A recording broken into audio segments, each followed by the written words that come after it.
G'day ladies and gentlemen, Duckville here. Welcome to a StarCraft 2 Heart of the Swarm replay cast that I'll be doing. We've got a PvZ and it's going to be on Belshire Vestige. It should be a really interesting game. Up at the top left hand side is our Red Protoss player who replay pack released recently on Team Liquid. There's a link in the description for you, is a place where I got this particular replay. He's also my stream of the month, the Protoss stream of the month. It is Clarity Gaming's Bones.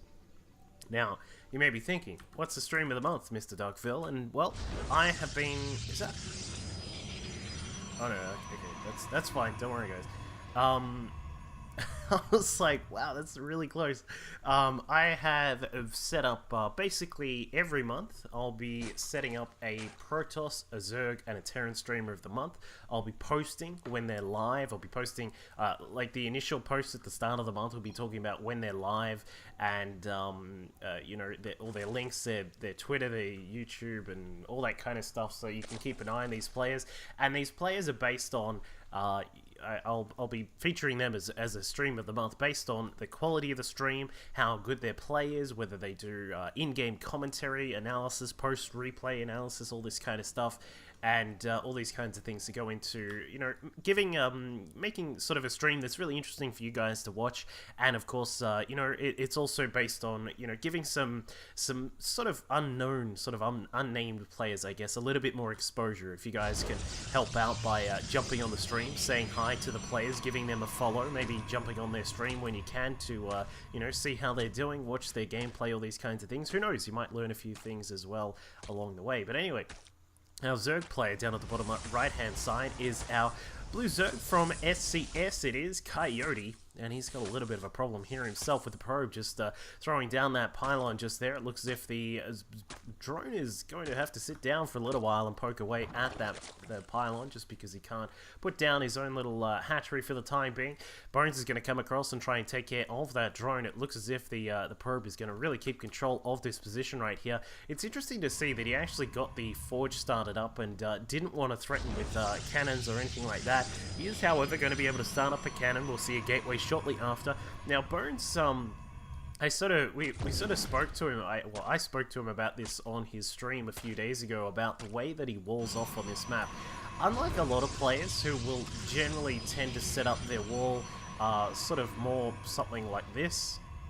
I don't know, that's a rough sort of thing, where you've got the entrance and the exit there on that side. Bones actually does it this way, where we're going to have the full wall, well, not a full wall, but the wall coming off just in this sort of position, allowing the in and out at the bottom. Now, tactically speaking, you sort of look at that and you say, well, that means that units can come through here a lot quicker as opposed to coming through the top side and running through there. But, I mean, you know, I don't know, it sort of allows your own units to come through this side a little bit quicker, which was the main reason that I understand Bones likes to do it this way. But as you can see, a couple of Zerglings are going to come through. It looks like they won't get too far forwards, but the cybernetics core has started, and as you can see, that is where your little your entry and exit does come from at this base. So there's sort of just a little bit of a difference in his play. Of course, as you would have known from the previous games that I've cast of Bones, he's a very, I wouldn't say passive as in full-on turtle kind of player, but he will sort of stand back and say, alright, I'm going to get my macro into a good position. I'm going to get nice defensive posture, at least for the early part, and then, you know, once I'm maxed out, then you're going to die. So it's just a really nice passive way to play as a Protoss player. It's very similar to the way I play, actually, except I kind of tend to work in a little bit more aggression right at the start. But anyway, we'll see what happens here. Bones has been Grandmaster on the NA server. He's looking to make his way up there very soon as well in the current season. However, from what I understand, I believe the current season is actually going to come to an end very soon. So have to be very careful about that. Meanwhile, as we can see, our Zerg player Coyote has, he is in Grandmasters, by the way, Coyote is, and he's set up a fourth base extremely quickly here, just out to the side, wants to make sure that his macro is in a very good position. It'll be interesting to see how he sort of maneuvers around with this extra base coming up extremely quickly. Bones is going to open us up with a Stargate. We can now see that extra gases are coming along. generally what you'll see out of Bones is a Stargate opening, a little bit of pressure with a gateway unit or two. As you can see, this Stalker is going to make its way across and try and control the Zunlager watchtower, just to make sure he can keep an eye on what's going on around about the map. The Stalker should be able to... no, that was a little bit weird, I think, because of the vision that was blocked off there for a moment. But yeah, normally we'll see sort of a couple of Phoenix come out just so he can control the vision of the Zerg player, and you know, maybe get a little bit of damage done with the Phoenix as they push across to try and, you know, grab a couple of drones or two. But for the moment, looks like that is all going to be pretty stock standard. Nothing too crazy coming out. +1 to weapons getting started. Warp Gate Tech almost finished. And the first of the Phoenix is already on its way out across the map. Going to take down this Overlord very quickly here. We can see that the Stalker also got some work done on this little Overlord over here. This guy is very lucky to have survived for the moment. But the Phoenix Scout going to increase. We'll probably see about 4 to 5. I'm interested to see how Coyote is going to deal with this. His fast 4th hatchery means that he will have a wonderful economy once it kicks into gear. But the question is, will he have enough defense to keep it alive? Now, he has started out quite a lot of Overlords. We've been a little bit supply blocked right now just because of the Phoenix that are killing off some of the Overlords around about the map. +1 to missile weapons has started. The Roach Warrant also just about to complete, and the Lair has now finished up for Coyote. So things are still sort of just roaming around, relatively normal for the moment. These Phoenix just going to continue to try and poke about, try and kill off some of these Overlords if they can. There should be at least another one that he could pick off, but he is going to have to deal with the... he's going to try and see if he can catch some of these drones, but I don't think it's going to happen. Double Spore Crawlers at basically all of the mineral lines here for our Zerg play means that the Zerg is really well protected for the time being, as we can see the Spore Crawlers able to knock down some of the shields of one of these Phoenix here. And he's going to scout. Alright, there are quite a lot of these guys heading out here. Too many Spore Crawlers, going to lose actually one of the Phoenix there. Not the best of situations here for Bones, but as you can see, he's going to set up his 3rd base pretty quickly. 9-minute mark, or just on the 10-minute mark, we'd say. It's not the fastest of 3rd bases, but it's a very secure 3rd base, as we can see, with +1 weapons, Immortals. We've also got a Warp Prism on the way out as well, and the Werbo Bay is also going up behind all of this, just to make sure that we have the Colossi available if the standard sort of Roach Hydra composition comes out from our Zerg. So this is looking very macro-orientated here between these two players. As I said, I know Bones is a very big fan of macro games, so he'll be comfortable with this position that he's in right now. The Phoenix is still going to scout about to try and find out if there is any, if there are any stray units or anything like that. He does know that the 4th base is here, so he will know that his opponent is going to be in a very powerful macro position very, very soon. But for the time being, he can continue to try and harass at some of these bases, but now the Hydras are out, and these guys will be able to deal with those Phoenix very, very easily. So the game is probably just going to keep on this very sort of even level for the time being, as both the players are looking to get their macro on. More gates now up for Bones. We've started up the Colossi, extended them, a Lance and Void Rays are also going to be coming out, moving into the very stock standard kind of mixture of Colossi, Void Ray, probably a lot of Stalkers, all these kinds of things. And we'll probably see that Bones... Is this... what are these Hydras up to? I'm a little bit worried about where these guys are going. I'm not sure if that's the best idea to have the Hydras out of the map this far away from home, especially with no creep, with no muscular augments done. But somehow the Lings have made their way inside the main base. We see possibly a little bit of an issue with that unfortunate, like the positioning of how the front door is set up. But the Zerglings do get inside. A couple of Zealots will be here to deal with them. But some more Zealots have made their way down towards the 3rd base, going to hack apart some of the drones that were here trying to target down that hatchery. A hallucinated Warp Prism is also coming down the right-hand side, but interestingly, Coyote hasn't even seen that, so he's not even bothering with trying to get rid of it. But the Colossi and the Void Ray count will start to climb up, as we can see. And, you know, for Coyote, he's still relatively comfortable right now. He's up at 73 workers. That sort of pretty much one of the magic numbers here for a Zerg play. You want to be around sort of 73, anywhere up to around about 80.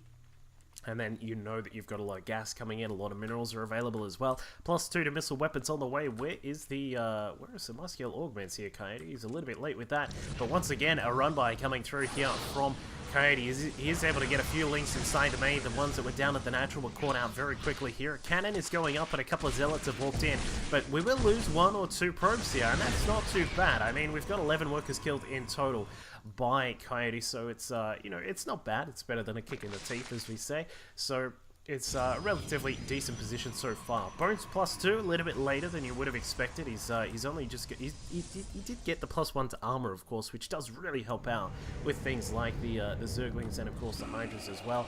But the Vipers are now starting to come out. Now, interestingly, I want to mention the upcoming possible changes to Vipers. They're going to be starting with 200 energy. I'm really confused about that kind of upgrade because they already do get their energy pretty quickly here when you get them when you let them loose on some buffet buildings such as some proxy hatcheries or evo chambers, these kinds of things. They can really get their energy up very quickly anyway. So I don't know, it just sort of seems like kind of a weird upgrade. Now, part of the reason, from what I understand, that they want to add in the extra energy for Vipers when they're starting out is so that you can deal with Protoss plays that go for fast 3 bases. A lot of the time, when a Protoss grabs their third at around about the 7-minute mark, or even, you know, sort of 7 to 8 minutes, it can be a real hassle for the Zerg because they need to get up a really good composition of Roach Hydra and Vipers to be able to defend a very fast 3-base push from the Protoss. It comes a lot earlier, it's a lot heavier, and it can be really hard to deal with that when you don't have any Vipers with Blinding Cloud and even a couple of Abducts as well. So looks as if Bones is going to come across to the 4th base. A Warp Prism dropping out a couple of Zealots here. These guys are going to go to work. They should be able to get some really good damage down here. It looks as if Coyote is just going to sacrifice that one. He's now moving forwards with his +2 Hydra Roach composition. We've got some Vipers up in the sky as well. They're going to be scouting ahead to find out what's going on. Looks like the 4th base did go, or sorry, the 5th base did go down. The Zealots coming along and doing a lot of damage there.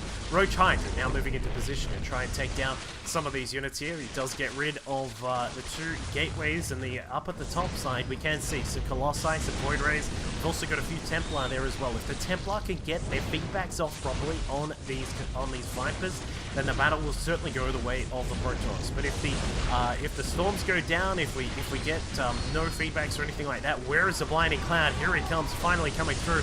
Some feedbacks go off. Storms as well. That was a really badly positioned fight there for Coyote.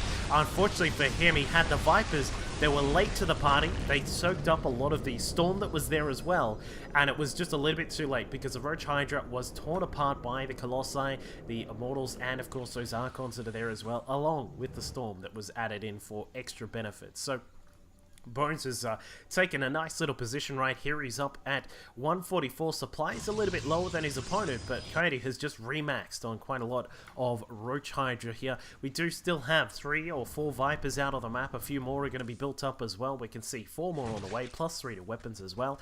And our Zerg player is also going to be adding in Tunneling Claws, just in case he wants to do a little bit of a sneakiness around the map. Warp Prism going to be continuing to make its move down towards the southeastern side. There we go. And it does come along, but it looks like the Warp Prism is going to be caught out. Maybe it can abduct with the Vipers if the Vipers are able to pull it back across. Here it goes. It's coming across. One abduct. And then a second one.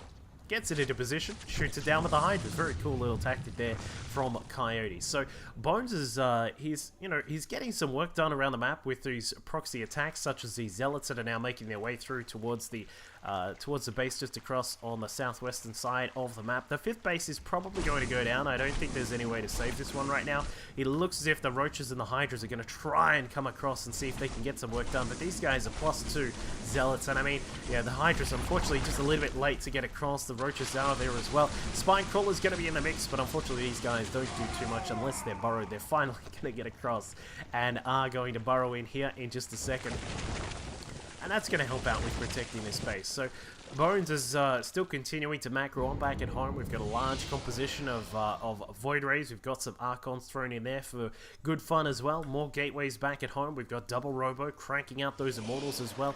Void Rays are also still continuing to come out, and the upgrades are about to kick in even further for Bones here, with +3 to weapons just about to finish up. And that'll give him a lot of power with these Immortals and the Archons as well. And of course with the Storms down there from the Templar as well. So I kind of feel like things are okay for Coyote. I mean, he's in a pretty decent position. I would love to see some more upgrades coming out properly, like a secondary Evo chamber would be quite nice. And we can see that Bones is still going to continue to harass across to the left-hand side here. There will be a few Overlords coming across with some Roaches and some Hydras looking to dive inside the main base, get some drops done in here, and maybe he'll be able to prevent a lot of the production capabilities that Bones has. But I mean, Bones has already got an extremely strong army out right now, consisting of the Immortals, the Archons. We've got some Templar, a few Void Rays there as well, and we'll see how far he can proceed down the right-hand side of the map, because Coyote is starting to move into position. He wants to make sure he has control of this space over here, because if he can keep the Protoss down to around about 3 bases, then, you know, he can continue to macro up with his own 5th base now up and running. The Overlord drop still looking to move in through, but Bones is able to take a huge advantage across to the side here. I think Coyote was a little bit preoccupied with that drop, as was I for a moment there, but the Roach Hydra composition has been cut down. A lot more Archons hallucinated to try and make it seem like this is a really big push coming in from Bones, and it is, regardless of those hallucinations or not. Hydra's going to be very careful to approach this position here, but the base gets torn apart. Speaking of torn apart, the Mothership Core gets abducted and taken down by the Hydras. But now finally, the Roaches and the Hydras are going to make their way inside the main base here. Not going to get too much done, I don't think. A few of these Zealots will come across, should be able to rip them up.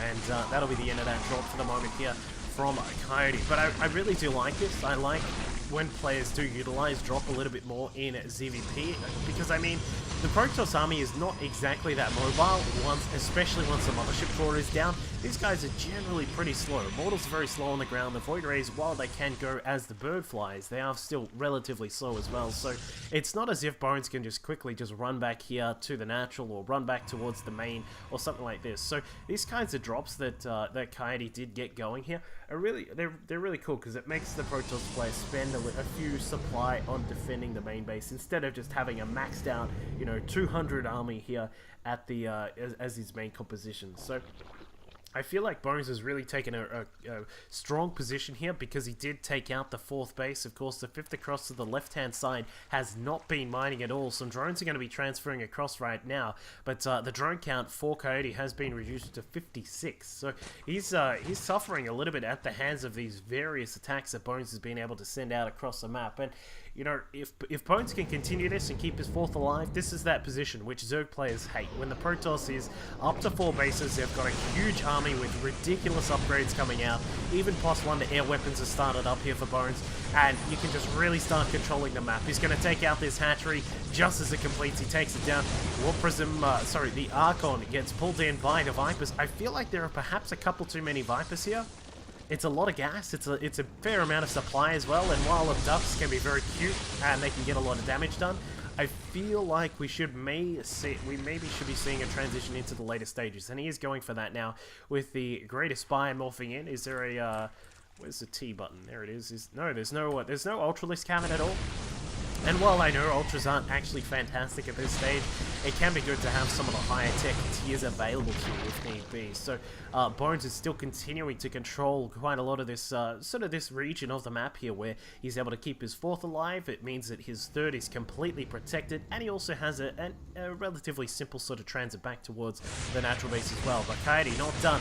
Going to drop in some more units inside the main base. 2 Colossi just finished up, the luckiest of timings here for Bones, as those 2 Colossi just finished. The Roaches and the Hydras trying to target down the units. Coyote going to drop in with some of the Roaches and the Hydras, where Bones says, we're going to do a bit of a dance, my friend, and dances the Colossi across to the left-hand side. Meanwhile, while all this is going on, the main Protoss army is now moving forward to try and take care of the 4th base. Yet again, Coyote's economy has been just floundering for the majority of this game right now, just because he is constantly being attacked.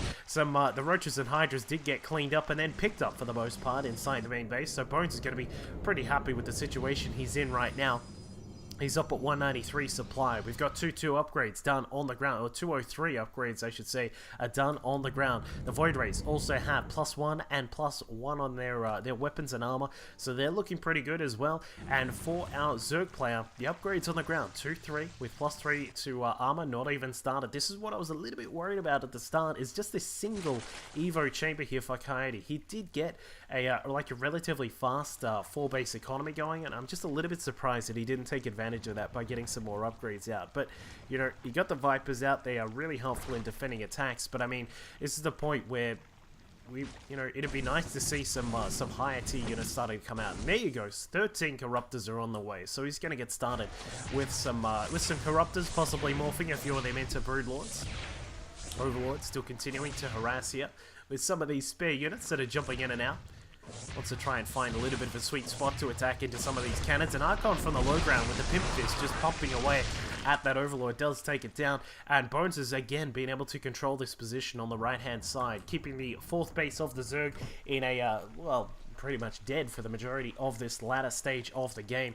Coyote does have his, well, it's a 5th, but now it's a 4th. On the left-hand side, has been up and running for a little while now. The Roaches and Hydra's going to continue to push through the right-hand side. They should be able to take out this Nexus at a minimum, but at what cost? The main Protoss force of Colossi, Archons, Void Rays, and Immortals are all going to push through here and take out this base. Keep in mind, there are a lot of drones that are going to be trapped over here. If Bones can kill off some of those drones, his opponent's drone count is going to be reduced drastically, and he is going to move across. We'll probably see a storm? No? I don't think he noticed those drones burrowing.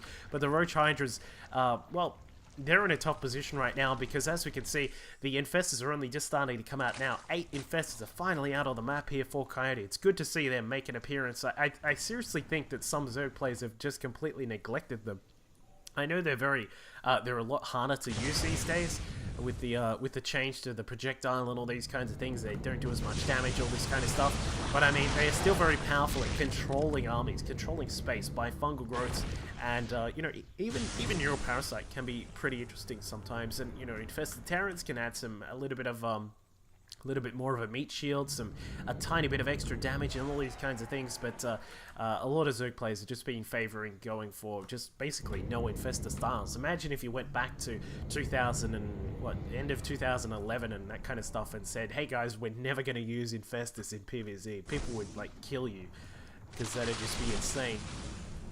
But as you can see, +3 to armor finally getting started up here for Coyote, so he's going to have that very soon. Has he? Okay, yeah, he did finally finish that off. I was wondering if Muscular Augment's actually finished, but it is done. I was a little bit late to the party with that one.